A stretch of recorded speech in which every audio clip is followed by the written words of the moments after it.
What's up, everyone? It is Mike Andy. Today, we're having another episode of Roundup. We're doing some Q&A. I'm looking forward to it.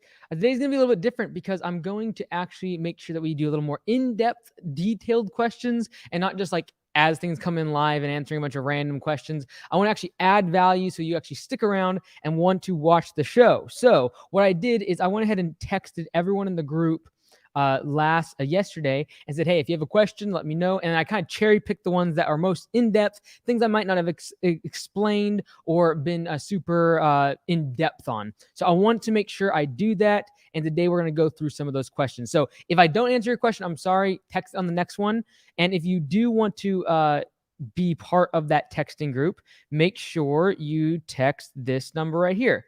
So just text 360-227 6362 to text the word landscaping to that number right there. Text that number with the word landscaping. You'll be part of the group. And I don't spam anyone or anything like that. It's just a place where I can interact directly with you.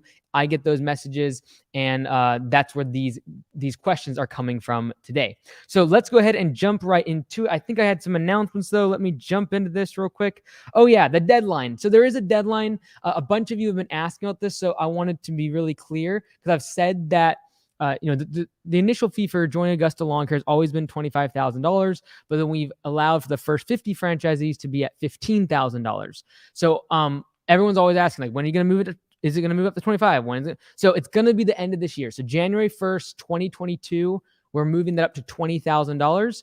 I'm waiting to go all the way to 25 simply because I know there are some people, because of COVID, they're wanting to join 1 year later. So we are going to delay it somewhat. But starting January 1st, 2022, it is going to be $20,000. And you say, well, why are you doing that? Well, I'm pushing everyone to raise prices and charge what you're worth and to realize that the cost of everything is going up. And the same thing goes for us. So the initial fee will now be $20,000. And that's, again, for just new franchisees joining Augusta Lawn Care. If you join before the end of this year, it will be only $15,000. And so make sure, if you are interested in joining Augusta Nation, you contact me. Go to AugustaLawnCareServices.com/franchise.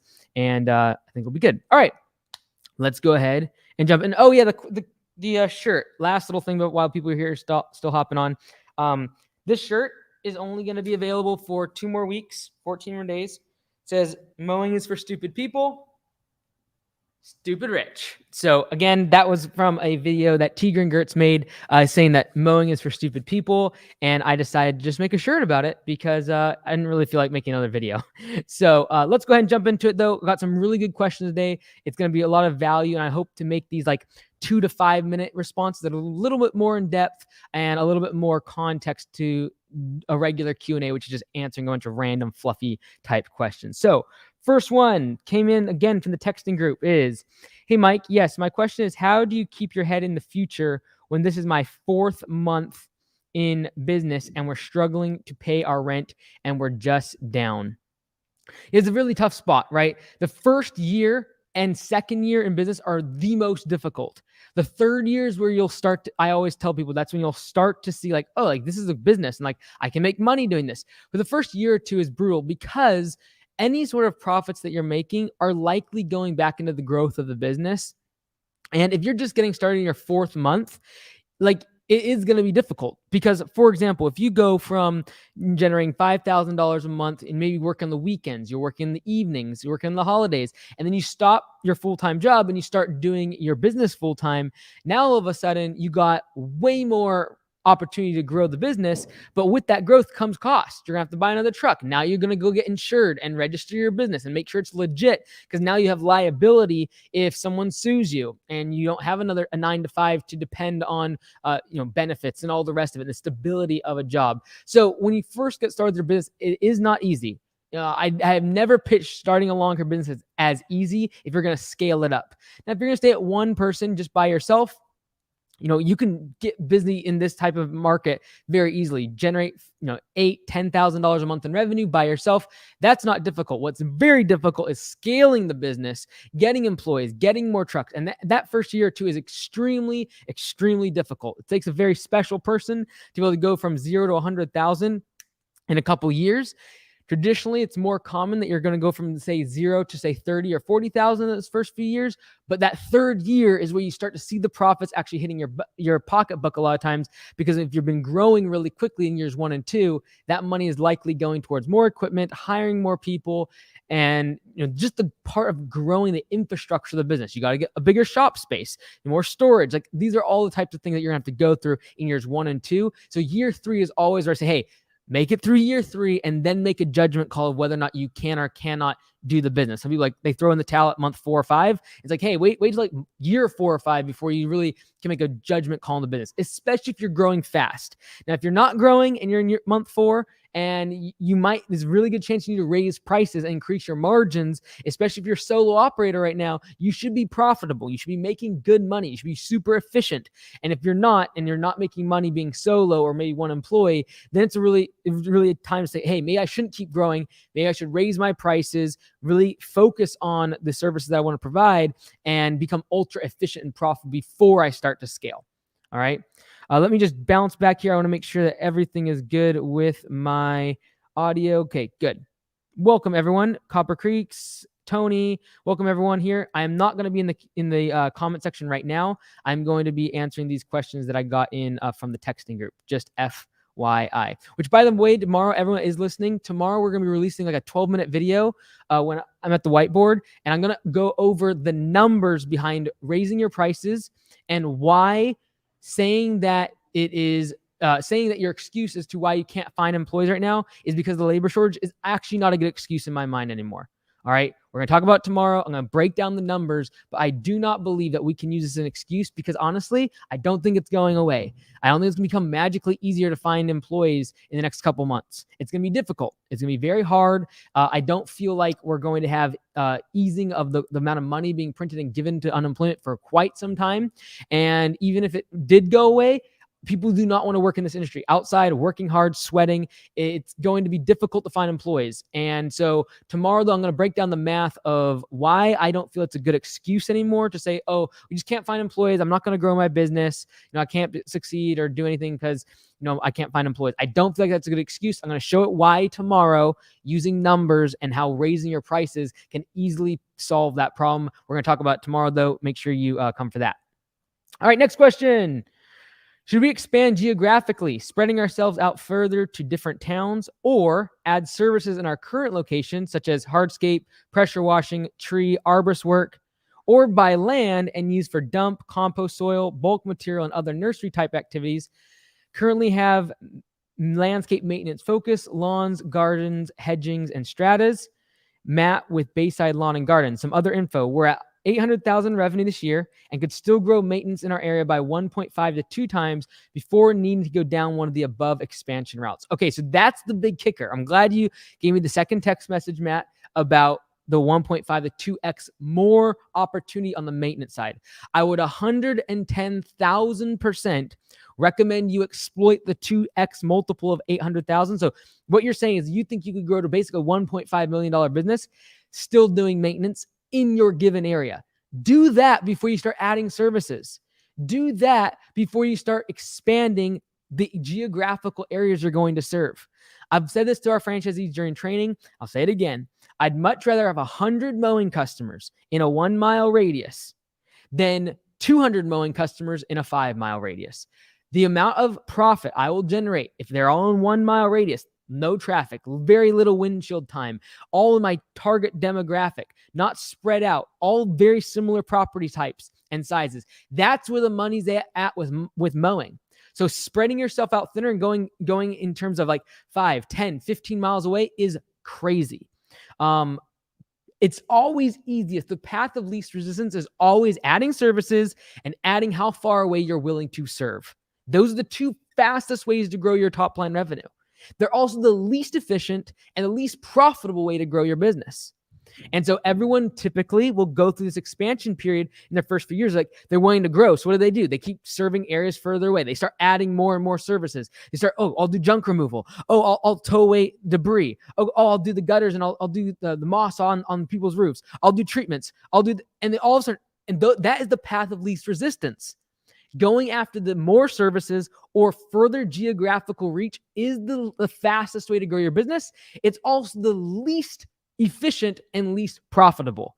The most profitable is focus on your core competency, mowing or maintenance in this regard. Or if you're focused just on hardscaping, focus on hardscaping. Don't listen to someone like me, like, you got to do mowing. I'm like, oh, I should do mowing now. And now I should do bush trimming and train my guys on weeding services. No, focus on whatever niche you're good at, whatever service you're really good at and efficient and profitable at, and just zero in on that thing. And this is actually something I thought about a bunch with lawn care media, because we have all these different, postcards for different services. And in one regard, I was like, okay, as much as I want to give a big package, like we have 160 designs in there, right? I was thinking, like, this is actually almost against what I believe in. That is, I don't want people to offer all these services at the same time. I don't want you to offer all 16 of the services that are in the package. I want you to focus on like 3 or 4 of them and really, really drill down deep on those. If you did, if this is, I thought about this today. If you dig down like 300-400 feet or even less, you're typically going to be able to get water from a well, right? You drill down, you dig a well, you get water. Great, let's go. If you dig down though thousands of feet, you know what you hit? Oil. And the value of that oil is so much greater than the water. The water might, you get to flush your toilet, you get to have a shower, you get to drink some water. Woohoo, great for you and your family. But an oil well can literally supply thousands of people with energy. It can make millions of dollars if you hit oil. And so I truly believe people keep drilling for oil, and all they do is keep hitting water. Like, it's okay. It's a good business. They're getting lots of water, lots of GPM, gallons per minute, but they got to drill deeper. They got to take the mowing and just keep pounding mowing. They get the postcard, they get the door hanger, they drill down on mowing. And so for you, Matt, I'd say drill down on what you're doing now and the geographical area you're servicing. Do not expand to other services. Do not expand to different areas, especially when you are only hitting half of your total addressable market, TAM. Especially when it comes to software, everyone's always asking, what's your total addressable market? Your TAM. Your total addressable market, you're only hitting half of it right now. So double down on that, because your customer acquisition cost is going to be much lower if you're going after services and people that are already used of seeing your trucks. They're used to seeing you mow their neighbor's lawn. The customer acquisition cost on them will be much lower than you trying to go to the next door city or 10, 15 miles away. And those services and those customers will be much less profitable for you too. So I'd highly recommend drill deep and get oil. Stop drilling a whole bunch of dry wells and settling for water. All right. How do you suggest business owners pay themselves? A percentage of profit each month or salary? We are a small business still growing, and it's hard to decide sometimes if we want a paycheck or to invest in a business while we are profitable. Our personal income is very inconsistent.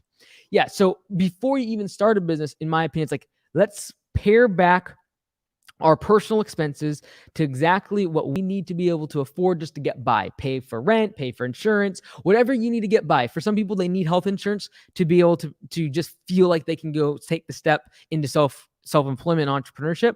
Great. What is the bare necessity that you need personally? Let's say it's $1,000 a week, or $800 a week, whatever. The smaller you can get it, the better. Usually the sooner you'll be able to start the business and the more money you can invest back into the company and grow it faster.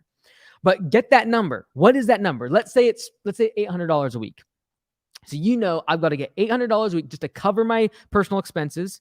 And I know that because I've budgeted, I've put everything together, I've tracked my numbers for my personal finances, for rent and all the rest of it, food, etc.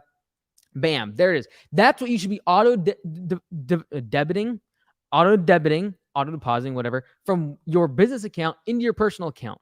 At the beginning, it doesn't really matter. Everyone's like, well, should I do myself as a W-2? If you're an LLC, there's no point in doing a W-2 to yourself. Obviously, talk to an accountant. But with an LLC or an S-Corp, any profits in the business are going to be taxed at your personal tax rate. Now, an S-Corp, you can give yourself a W-2, and you actually have to pay yourself a salary as an employee. But for most of you who are sole proprietors or LLCs, don't worry about, I've got to give myself a paycheck. Everything in the business that's profit is going to be taxed at your personal tax rate because it's going directly onto your Schedule C on your personal tax return. So don't get too worried and in the weeds on that. Figure out what you got to spend, what you got to pay yourself every single week for your personal expenses, and have that money coming out. And that is like non-negotiable. You have to have it to survive.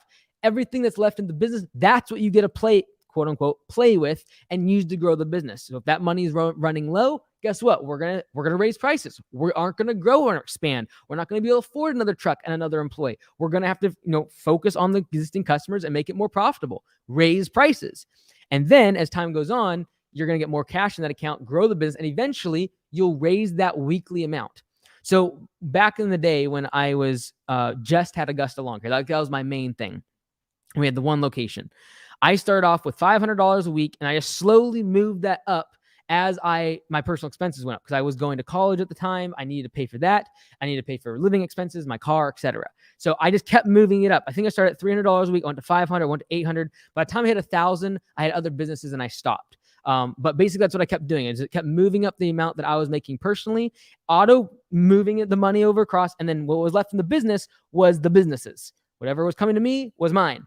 And that kept me very accountable at the beginning a lot. Okay. Let me just double check, make sure everything is going good. Very cool. All right. So let us talk now really quick. For those of you, I saw a couple questions coming here. lawncarewebdesign.com. There's going to be a video come out next week for everyone in there. We have some new updates. We're streamlined the way you can request additions to your site. It's going to be really, really good. We've been working hard on that. It's going to be next week. You'll get that video, and we have some giveaway stuff we're doing too. So stay tuned for that. Okay, next question. How do you decide between paying cash or getting financed for anything business?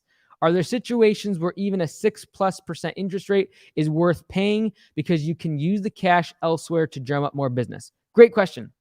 And I think a lot of times I get painted with the paintbrush of like, oh, debt is bad. Like a lot of people think I'm the Dave Ramsey of the landscaping industry because like I talk about not getting debt, and I kind of talked about Tigran and all the debt that he was going into. And, I appreciate that. However, I don't think debt is a bad thing if it's used correctly. And I still remember when I was working as a personal trainer at Anytime Fitness, and the current owner back in the day, because he ended up selling it to me, but at the time, the owner, I remember him talking to me. He's a young guy. He had just come out of the military. He owned like 4 or 5 gyms at the time. And I really looked up to him. He's kind of like my first quote unquote boss. I would have been like 15 or 16. I was a personal trainer there. And I remember him telling me, he's like, whenever you can get money for less than 5% on a loan, you should take it no matter what. You should always take anything less than 5%. And that stuck with me because the reason I had always been like, man, how does he afford? He built like 4 or 5 gyms really quickly coming out of the military. And it's not like he had gobs of money, but literally he just leveraged himself to the point where like, hey, I know the business model. I know exactly how much money I need to start one. And I know exactly how much my payments are going to be. I know exactly how many members I need to have on board before I get, become profitable. I know how long that takes me. Like he had everything down to a science and a system. And so he could confidently go into debt. And the biggest thing I have against people going into debt is they do not have a plan. They do not have a system. They do not know their numbers. They have not been tracking their efficiency score. They do not know how efficient their labor is. They are not on P4P, pay for performance. And their labor expense varies like all over the place. That makes me very scared. Because now you're paying interest on a debt that, again, you could put your family's assets, like your home and your house, into jeopardy if you aren't managing that debt correctly. Now, if I believe, this is the bottom line, and I talked about this at last year's conference, which, by the way, everyone should sign up for conference. It's going to be great. But last year at conference, we talked about the return on investment. And when we look at your business as a money machine, your small business as a money machine, to where you put $1 in and you get $2 out on the other side. How can you get your business to that point? We have a predictable outcome. I put $1 into marketing, $1 into new equipment, $1 into hiring someone. And on the other side, I get a return on that money. The beautiful thing about small business is you can get 100% returns. You can get 200% returns on your money if you have a good system. Now, the problem is if you don't have your good margins, if you don't know your numbers, if you are running unprofitable services and you're running a bunch of water wells, i.e. not drilling deep and making profit in the services that you're offering, if you're doing that, what the problem is, it's massively risky. Because if you're not profitable and now you have a 6%, 7%, 8% interest-bearing loan, you've got big problems.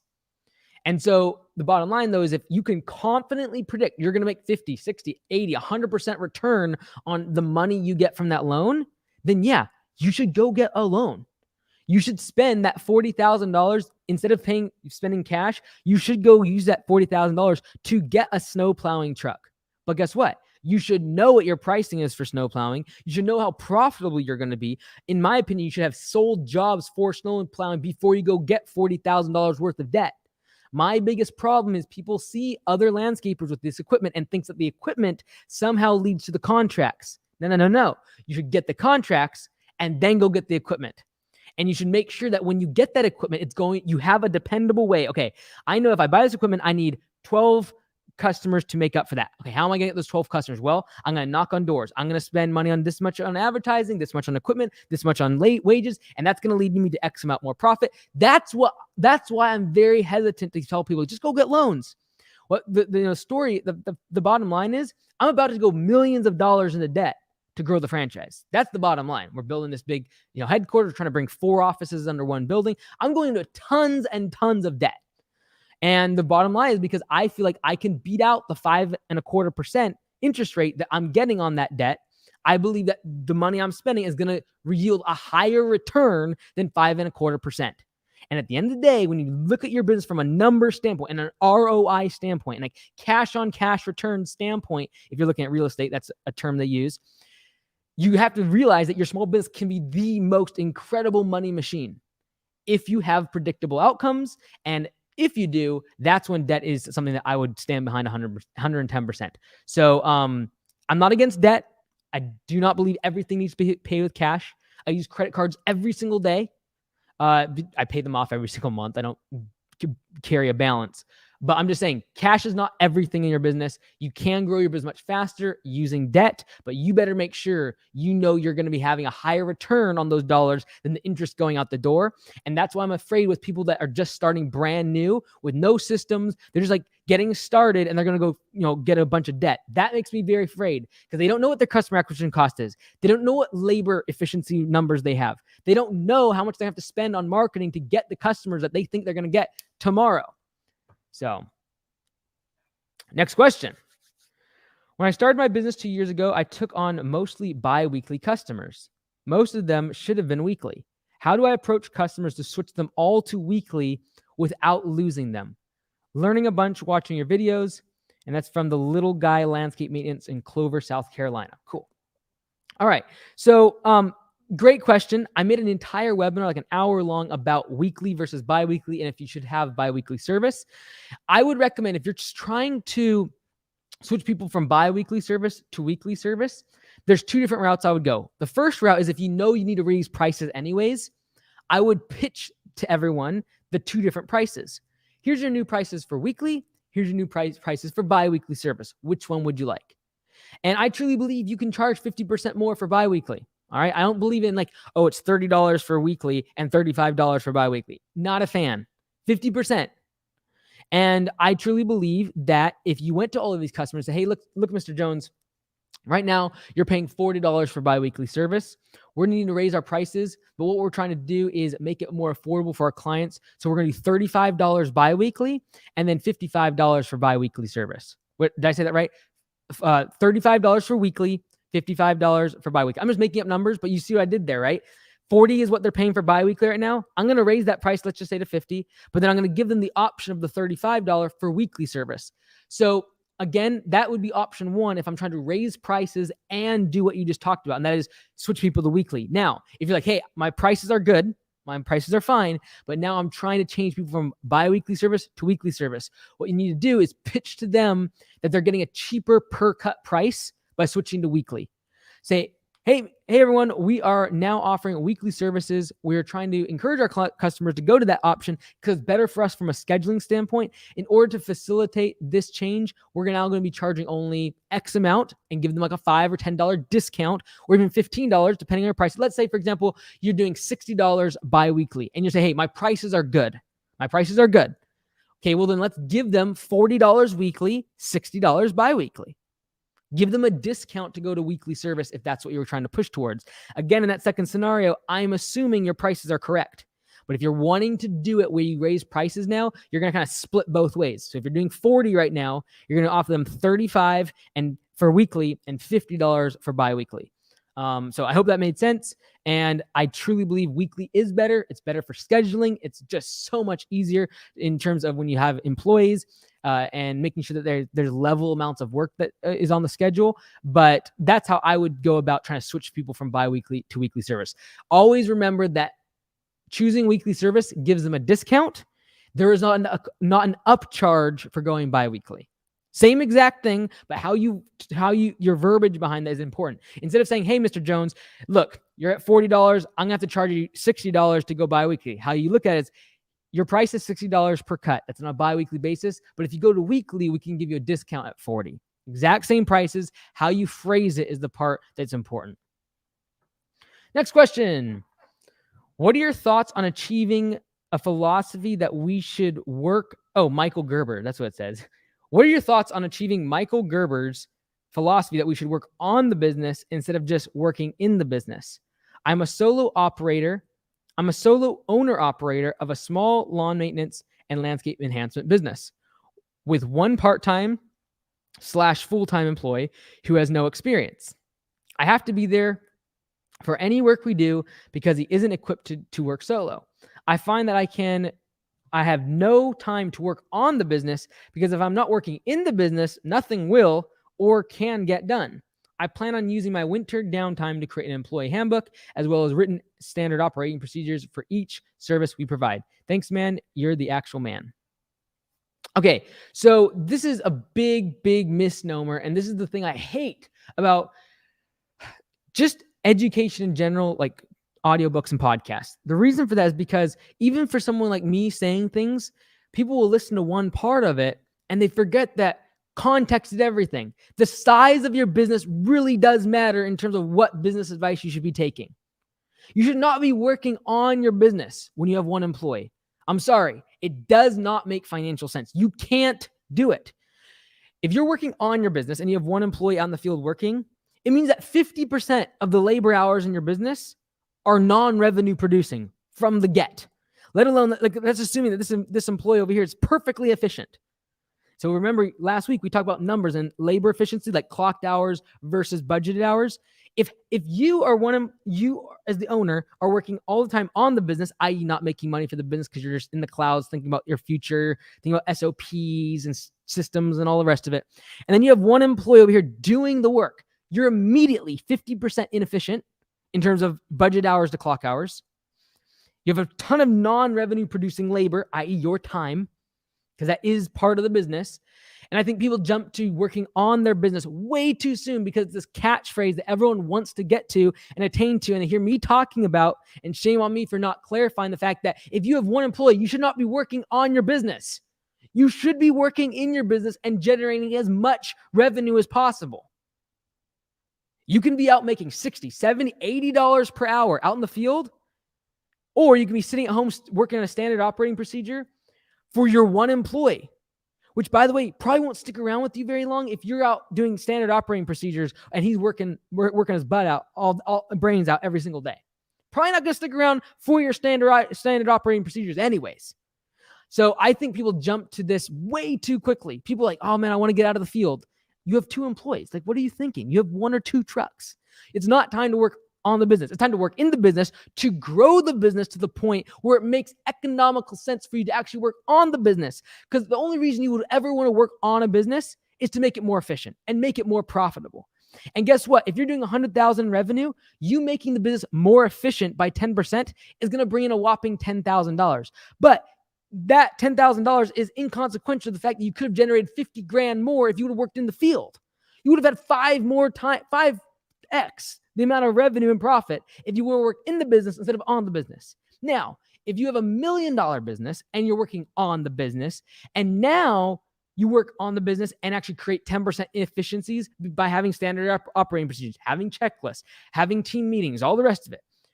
Now you're talking about $100,000, i.e. more than what you could make if you were out in the field working in the business. I truly believe until you pass $500,000 in revenue, you should be working in the business. I just believe that. Maybe not full time. As you get to 300,000, 400,000, 500,000, you're going to be kind of like part-time doing estimates and training and all the other admin stuff, and then part-time in the field. But I just think people jump to it way too fast. And when we do franchisee training, it's not till the 5th stage of growth that they start thinking about working on the business. The first 3 stages is all about one thing: sell, sell, sell. Don't worry about close ratio. Just sell to everybody that has breath in their lungs. And that's the thing that people forget, is that's what makes a business, is sales and getting more customers. Your standard operating procedures will not move the needle for you until you have scale. And that's why I talk about scaling your business, so that way then you can work on the business and actually moves the needle, because your percentage of efficiency gained by having standard operating procedures is actually equal or greater to the value of you otherwise being in the field and just generating revenue as an employee working out in the field. All right. So I would highly recommend, if you have one employee that's part-time, full-time, they don't have any experience, be out with them working. Go do door hangers. If you have extra little time because now you're working with them, go put out some door hangers. Let's see here. Do I have door hangers? Yeah, go do some instant quote door hangers like this one, the lawn mowing instant quote door hanger, property clean. If you got a little extra time because now you're working with them and you're getting done faster, go ahead and go do some door hangers while they're finishing up the job, while they're cleaning up the mulch after you've dumped it and you're blowing everything off. You go try to sell some more customers. All right. Sales make a business. Customers make a business. Standard operating procedures do not grow a business. You can have all the shiny SOPs in the world, best systems, beautiful, whatever. The same thing goes to trucks and equipment, but it doesn't make a business. Customers, profit, cash flow. That's what moves the needle. All right, wow, kind of got a little fired up there. All right, next one. Which, by the way, you should check these out. If you are listening and you are part of Lawn Care Web Design, I would hold off on buying these. We're going to be giving some of them away next week. But everyone else should definitely go get the the instant quote door hangers for mulch, lawn mowing, property cleanup. We got the after treatment little door hanger here, so you can put on like the wind, speed, date applied, product applied, technician. Great little thing there. Postcards are on there. Flyers. Got core aeration here coming up.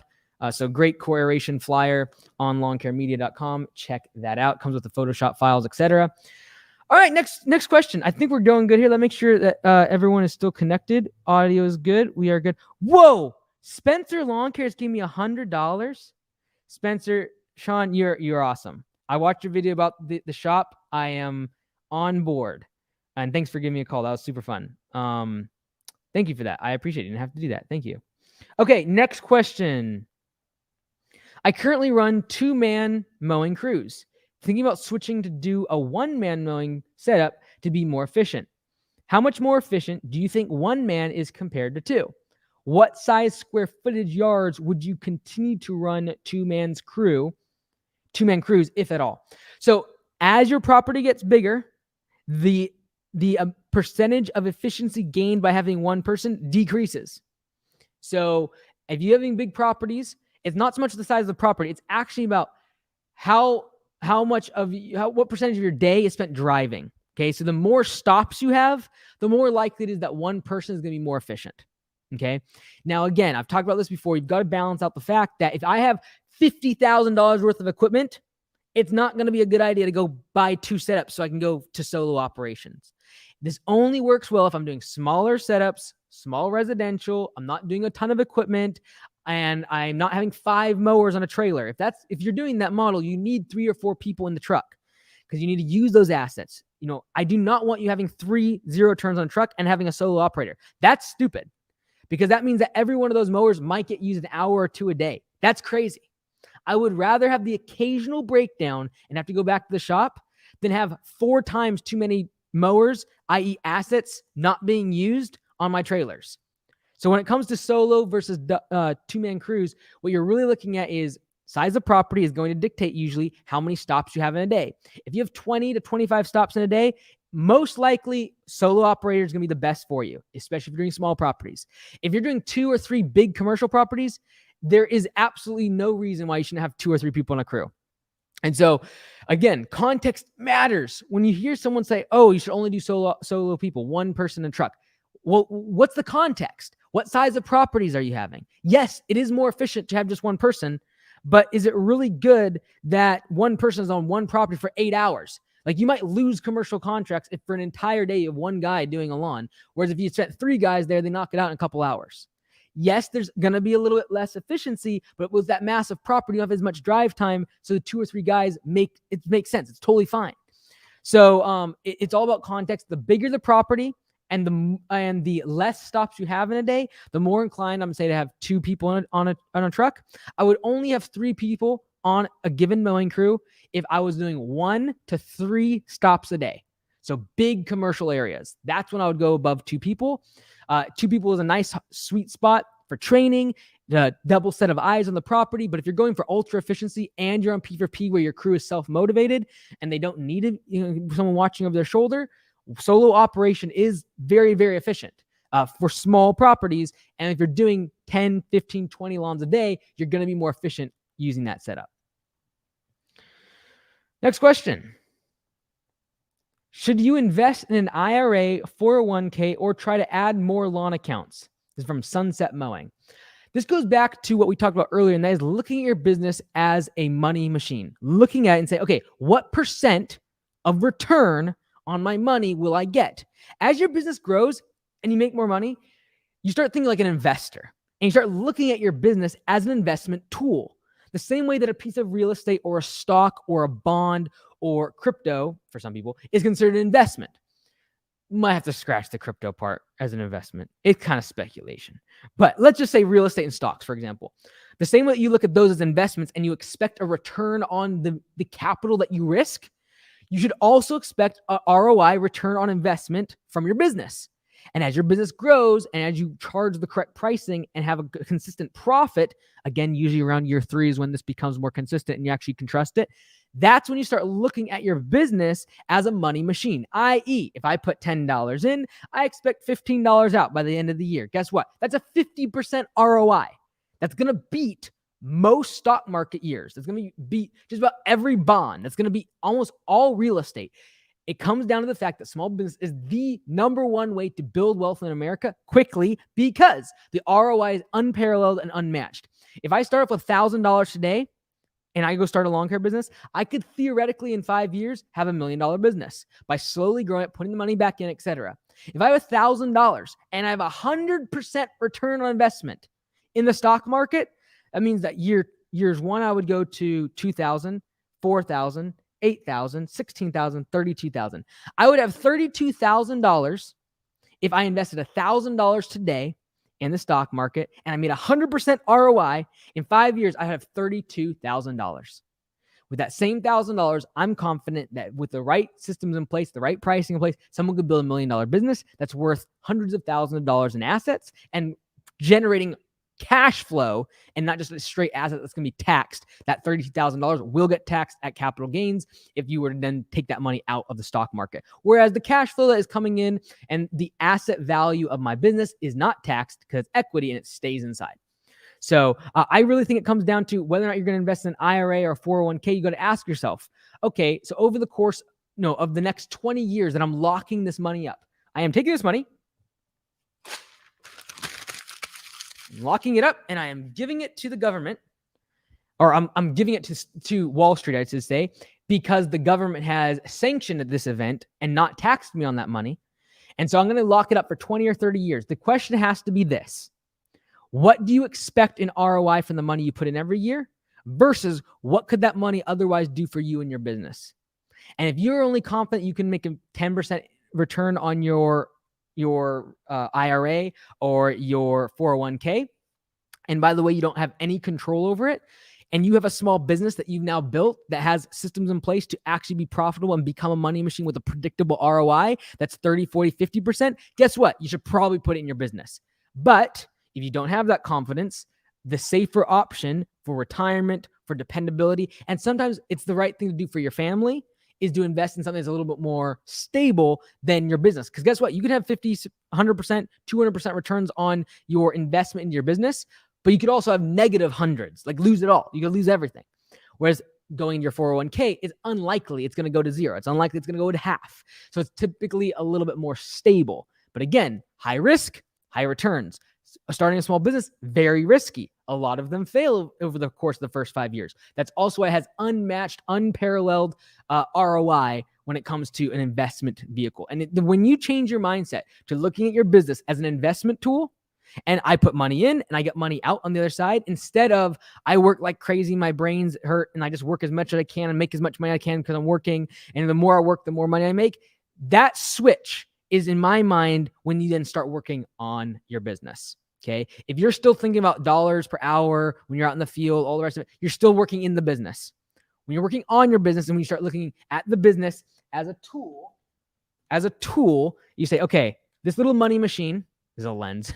This little money machine, I'm going to put $10,000 in and I'm going to get $15,000 out. And I know that. Why? Because if I spend $10,000 on a new truck and some marketing, for example, I'm expecting my revenue to go up $30,000 and I expect 20% profit on that. And so over the course of 2 or 3 years, I'm going to make X amount. Like, that's the type of thing you need to know if you're going to start investing in your business. And usually that starts happening around year 3. So don't get impatient and be like, oh man, I'm in month 4 or 5. And that's not, I don't look at my business as a money machine. You shouldn't. You're not. You're working in the business. And that's where you should be. You should be generating revenue, making more customers. But when usually around year 3 and 4 is when someone starts changing their mindset, they've now grown the business and they're working on it because they're starting to look at it like a tool. What can I put money in? Money out, coming out with an ROI. So that's what you have to determine. That's how you decide if you go IRA and 401k versus your business.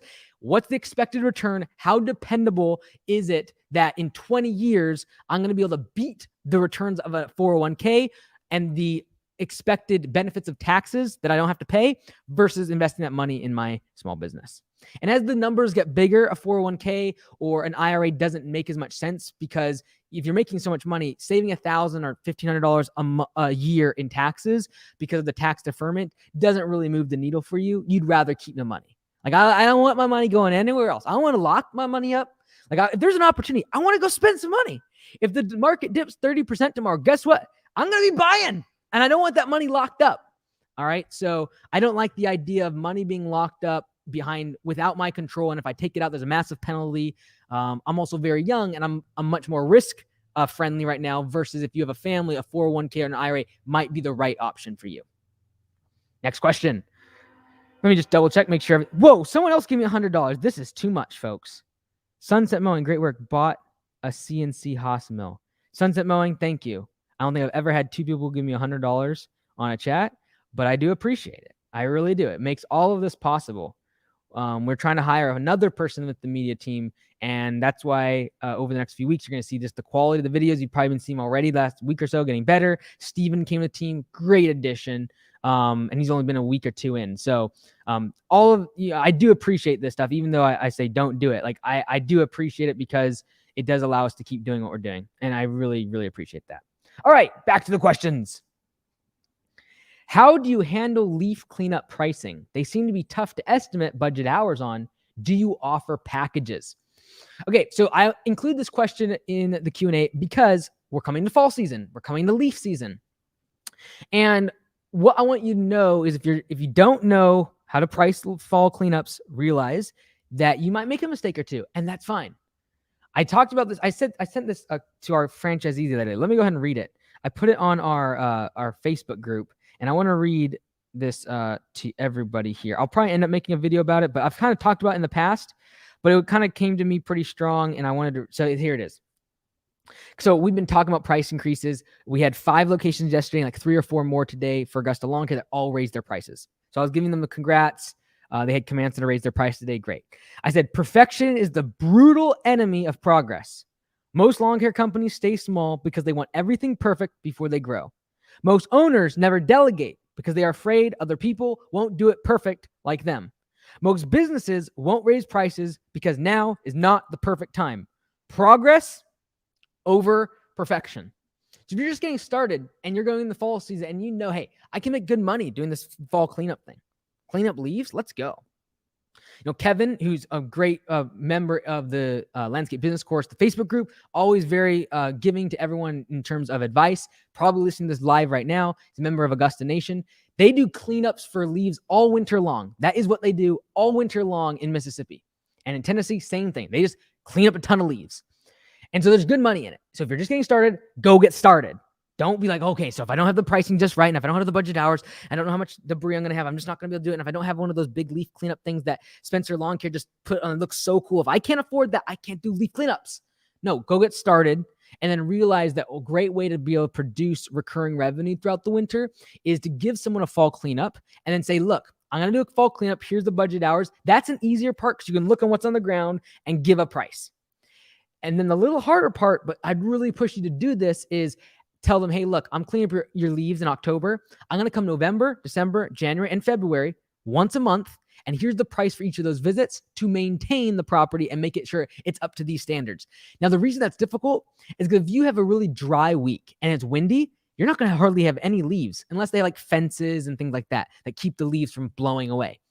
Now, if it's raining and you had a windstorm last night, guess what? All the leaves haven't moved anywhere. They dropped through the rain and the wind, and they're sitting right there. And you're going to be cleaning up a lot more. It's going to take you way longer. There's going to be some variety in there. There's going to be some gray area. You've got to realize that you've got to take the average of the fact that sometimes it takes no time at all because like they just blew away. And then there are other times where they're wet and they're sitting right underneath the tree, and there's a way more debris that you got to haul off. But I'd really recommend go after the fall cleanup, and then try to sell them on at least monthly, even bi-weekly. Some people will sell those recurring services. Try to make fall cleanups and leaf cleanups a recurring service throughout the winter instead of just a one-time, like, I made a bunch of money in October and November. Great. Now you're going to not see that person until next spring in March, April, or May when they want to clean up their property. Try to get them on monthly at least. We do bi-weekly.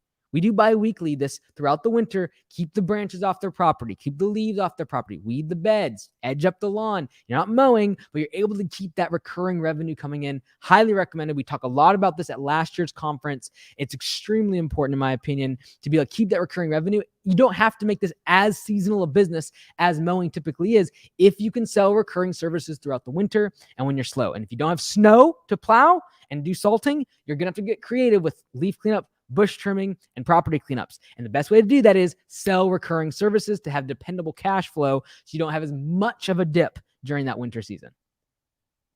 Next question. Mike, on average, how many budget hours should be a goal for each field employee? Average market. Oh, this is a great question. So you can kind of actually infer this if you looked at the whiteboard video we made last week about efficiency score. Because I was saying like, hey, if you can be above 75% efficiency, that's great. What that means is because we're looking at budget hours versus clocked hours, you can basically infer that for every 8 hours of 8 hours of clocked, I then therefore expect 6 hours worth of budget hours being completed. So to break that down, let me go a little further. When we do projects, we do expect our per team member to do 8 budget hours. If they're doing mowing, we expect more like 6 to 7 budget hours worth of work being done because there's drive time, loading and unloading, and a lot more non-revenue producing time in the day. And so that is why we look at budget hours as the measuring stick for that. So for projects, 8 hours. Why? Because you're going to park your truck. You're going to stay in the same place all day long. And if you have 2 cleanups, you just got to drive one time in between them. So you shouldn't have to spend 3 hours. Like you can do a 4-hour cleanup and then another 4-hour cleanup. Or I can do 30-minute mow, 20-minute mow, 15-minute mow, a whole bunch of stops. I'm probably only going to get 6 to 7 budget hours complete in the day because there is more drive time. Therefore, there is more waste. And therefore, that's why we're looking at efficiency from the stake of budget hours versus clocked hours. It's a great way to measure what is the average day's worth of budget hours per 8 or 10 hours that you work on the clock. So very, very important. Make sure you watch that video from last week. Those videos never get a lot of likes or comments or views. So I'd appreciate it for everyone watching these. They go and share it. Definitely watch those. I feel like those are probably the most valuable content. Like, hey, watching me mow lawns not going to make you much money. Watching that video about efficiency scores of your labor, that will change your business. They'll completely change your business. Okay. And then when you start realizing the reason P for P, pay for performance, is so important is because it locks that efficiency score in at a certain number because they get paid based upon the budget hours. So it locks that number in. And that start making more sense when you start thinking of it from that standpoint. Whoa, $20 from Florida Lawn Care Experts. A super sticker. Thank you, man. I appreciate it. Wow, there's a lot of questions. This would have been a good episode just to do Q&A live. But thank you there's 110 of you on here. I appreciate that. Thank you for hitting like. We're gonna keep diving through some of these questions though. And do you guys like this more? Like, do you like when I add a little bit more context to the questions instead of just going through live? I feel like there's probably a good balance. I can do the live Q&A sometimes as well, but I feel like these are probably more helpful for you. Just let me know in the comments what your thoughts are. I'll go through later and watch and see these. But do you like it when I go a little more deep on these questions instead of just going super surface and answering, a lot of the questions we've heard before or we've talked about or have done in-depth videos. So I kind of feel like doing these ones, sometimes I can go a little deeper and add a little bit more context and value. So let me know in the comments. Obviously, I like doing it live. It's fun. But I feel like for the people really that are going to watch an hour-long video of me talking, this deeper content might be better. But I could be wrong. Next question. Hey, Mike, I'm a new owner prepping for a 2022 launch. I am going into business with $60,000 to $70,000 in starting funds. My 2022 target is $250,000 in year one. Good. I feel pretty confident that I have a marketing and branding strategy that will set me apart from the competition in my community. What should I be focusing on today? Pre-launch to be prepared for spring rush of 2022. I will be setting up a 45-minute coaching call with you soon. Okay, cool. So, first of all, for everyone saying, oh, you can't do $250,000 the first year. Yes, you can.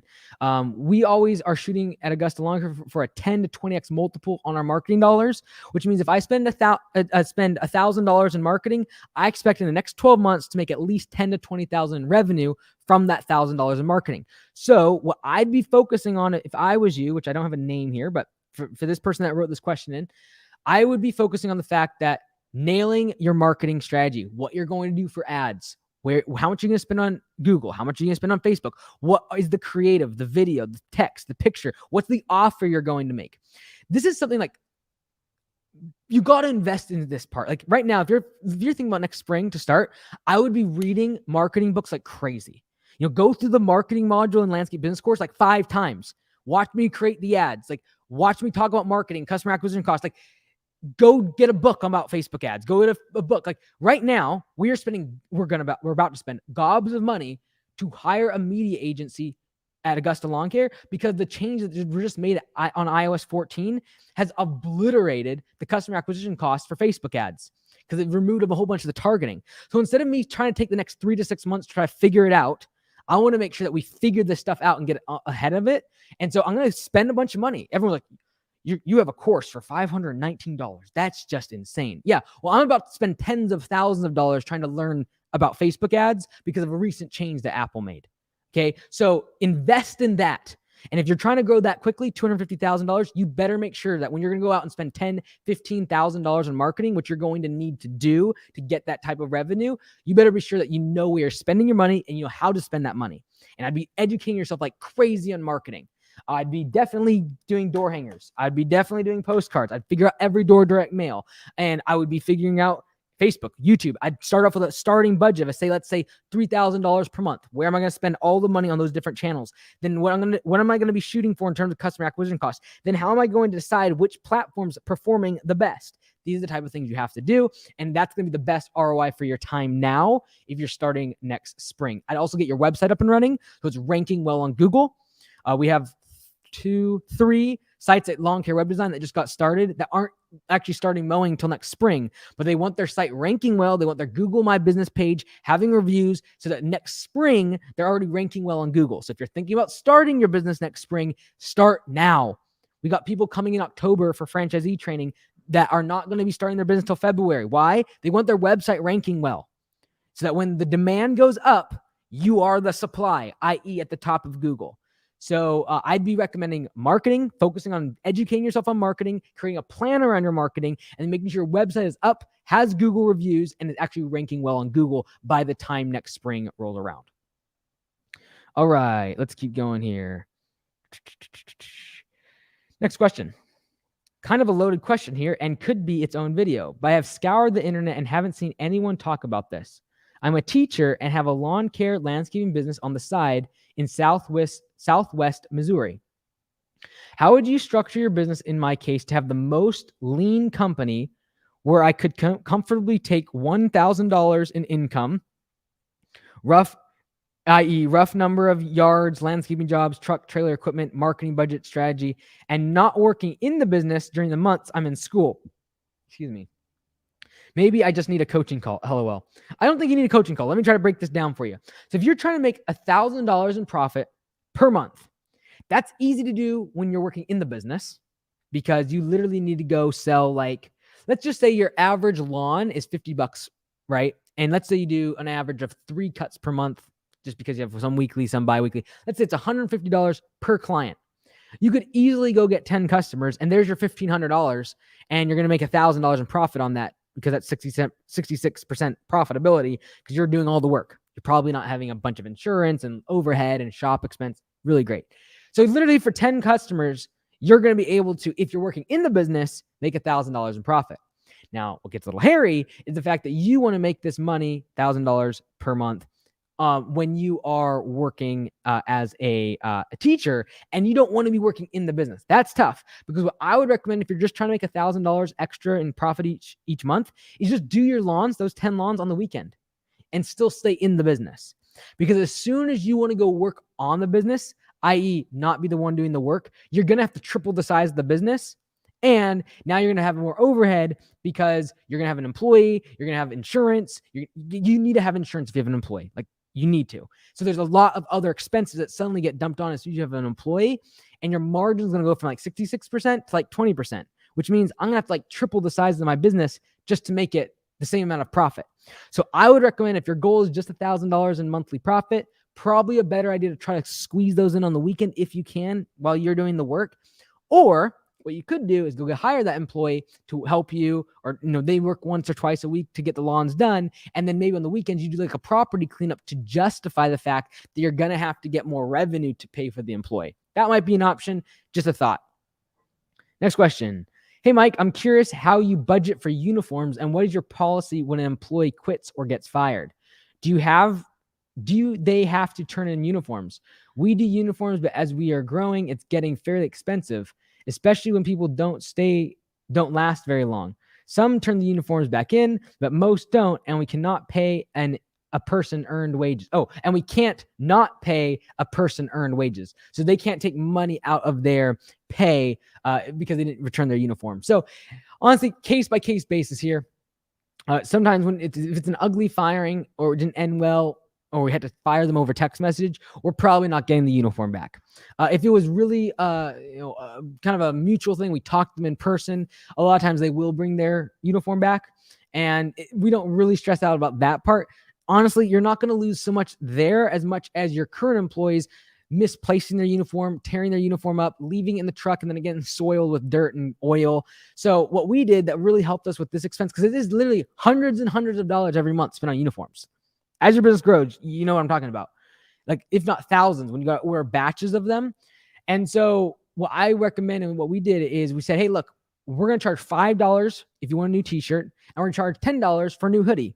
It costs us like 4 or 5 times that to actually make the hoodie and make the t-shirt, but it actually was enough for them to warrant or like think about not leaving it in their truck or letting it, just get, stuffed underneath a seat or left on a job site.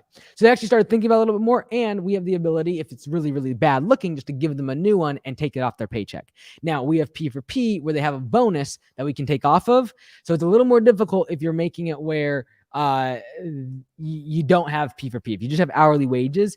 That being said, there's absolutely something you could do in terms of like, if you have a bonus check or you have some sort of profit sharing that out of that comes their uniform, that would be my recommendation. Like, literally all of a sudden, like 90% of the things that, like, every single Saturday I would be back when I was cleaning the trucks out and we had several employees, I'd be taking like shirts and sweaters and hats and all the rest of it. Now maybe one a week will get left in the trucks because they know it's like it's something. It's $5, $10, not a lot.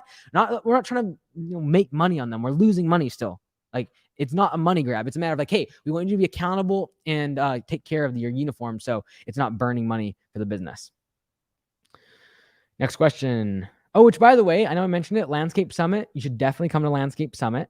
Check out landscapebusinesscourse.com/conference. It's going to be in January of 2022, and we're going to have it in person, 3 days. It's all of Thursday evening, all of Friday, all of Saturday. And I'm going to be bringing in some speakers this year, people that are super awesome, big business owners, to kind of even me out a bit, because they do a bunch of commercial hardscaping, they do a bunch of commercial maintenance, and they work with tons of companies. These are consultants and professional speakers that have had massive business in the lawn care and landscaping industry. So the first one that we have on tap is Marcus Vanderbilt. He's awesome. I've been to 2 or 3 other conferences where he spoke, and he is fantastic. So he's committed. He's going to be coming to the conference for one of the days, and I'm probably getting someone else. I'll announce those people as they come up over the next couple months. But check out landscapebusinesscourse.com/conference. It will be in person, and it will be great. So I'm looking forward to that. All right, let's do 3 more questions here I got. Hi, Mike. Thank you for all the content. Without you, I would have never thought I could start my own business. My question: the market here in San Diego seems to mostly want full-service gardeners rather than just lawn care. What are some ways I can structure my prices to be all-inclusive? I want to offer pruning and mowing services rolled into one price. However, it's hard to be consistent with estimating time. Yeah, so what I would recommend doing, because this is the problem, when you get into a market like this, where we have several locations that are like this for Augusta, people are just used to a monthly flat rate for all of their services. That's great, but don't get in the trap of, oh, that looks like a $200 property. Oh, that looks like a $300 property, and just literally making numbers up. What you need to do is you still need to use budgeted hours. All right. So for example, let's say I'm going to assume we have 32 mows and each one's going to take 0.5 budgeted hours. Boom. That's mowing. Okay. And I'm just sketching this out really fast. Obviously be more organized in your software. But then it's like, okay, there's 32 visits times half a budgeted hour per mowing visit. Great. Okay. Now weeding. What are all the services this person needs? Okay, they want weeding, and for 16 visits per year, we're going to do, and it's also going to take half a budgeted hour. Great. Now we're going to do quarterly bush trimming. So 4 times a year, so 4 visits per year, we are going to bush trimming. Every single time, it's going to take 8 budgeted hours. Boom, 8 budgeted hours. Okay, and that's going to be for bush trimming. Bam. Okay, great. What else do we want to do? Fertilization. Fantastic. We're going to do 6 fertilization. Every single one is going to be 0.5 budgeted hours, just for example. And then there's also going to be $20 worth of supplies and material costs for those fertilizers. And that is going to be for fertilizers. Great. Okay. So what I've done now, 32 visits, half a budgeted hour for mowing.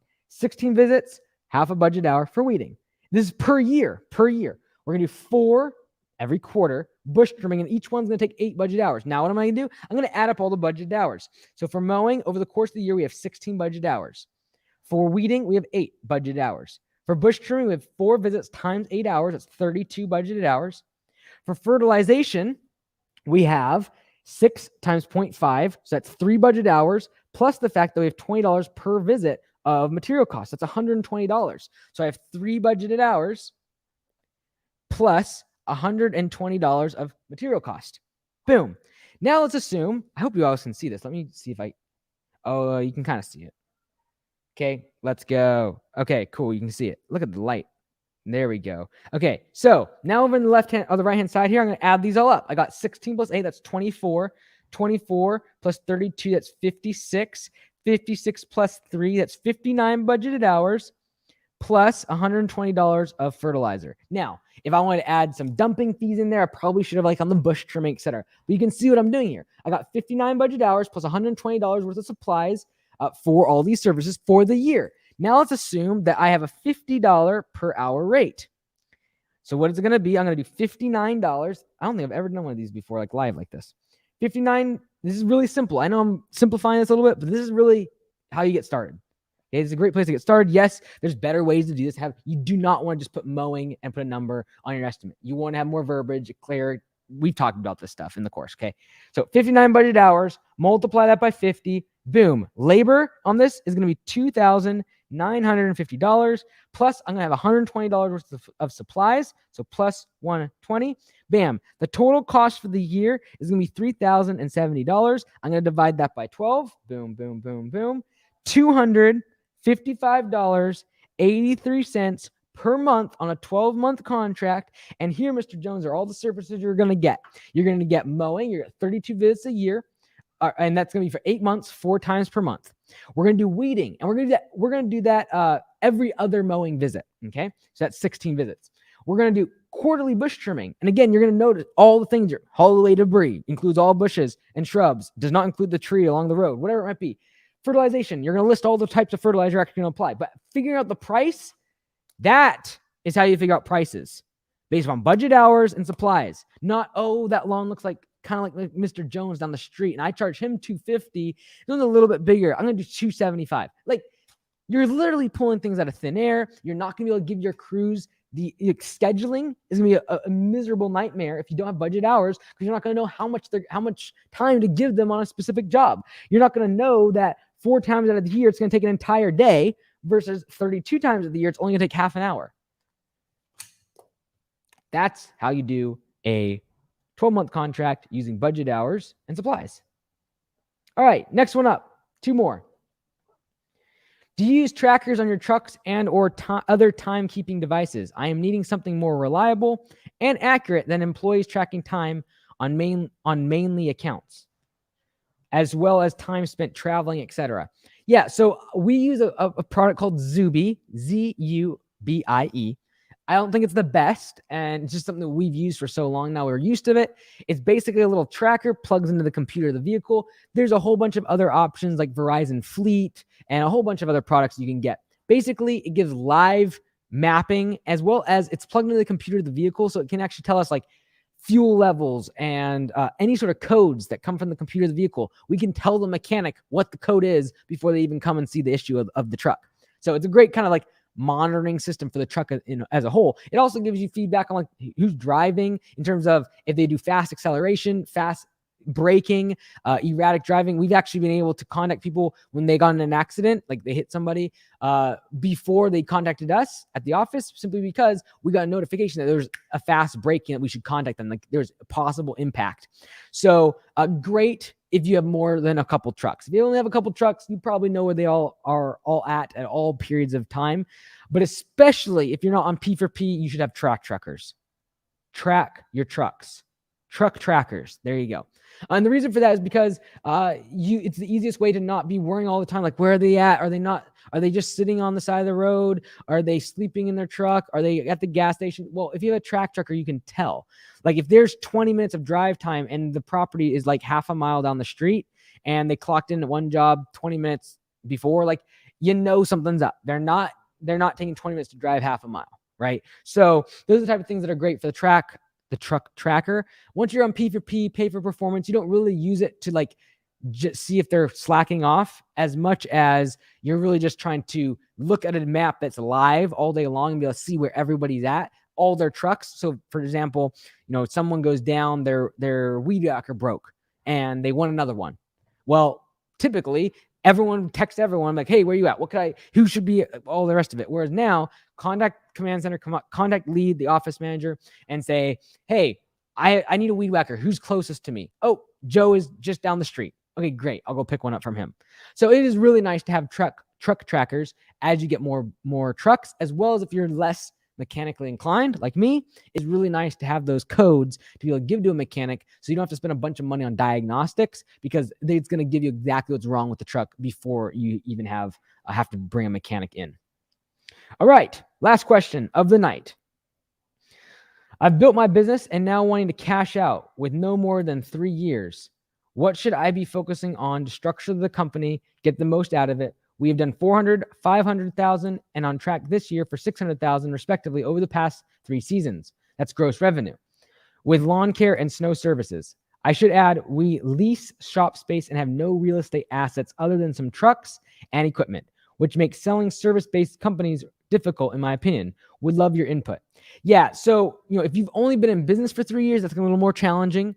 Selling a business that's been around for 10 or 15 years that has customers that have been with them for a very long time, that's great. The problem is right now, all of your customers, if this is your 3rd year, I don't know if this is your 3rd year or not, but if this was your 3rd year, most of your customers have probably been with you for less than 12 months.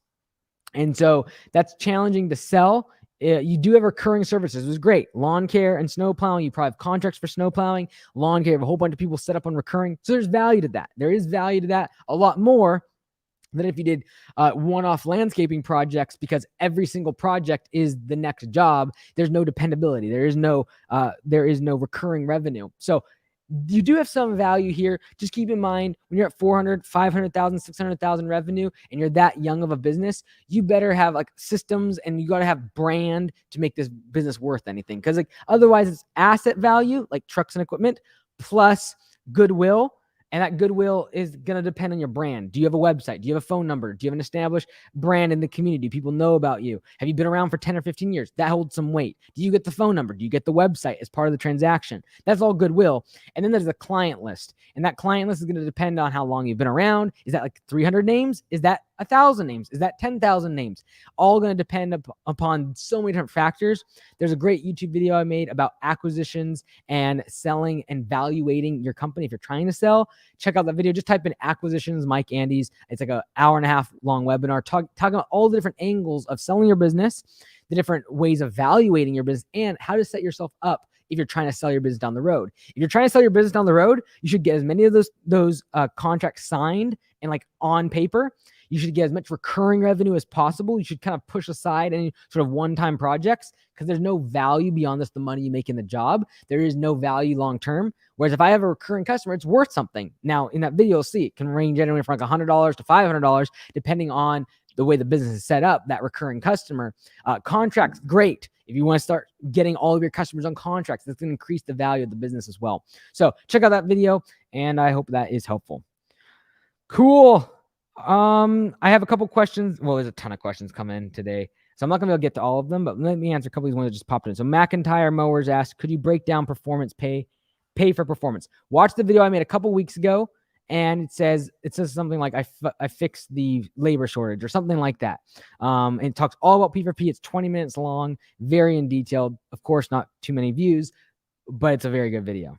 So anyways, there's a ton of questions. If you did ask one, I do want to do one of these live instead of these questions via the text messaging group. So down the road, we will get to them. I absolutely will come back to them.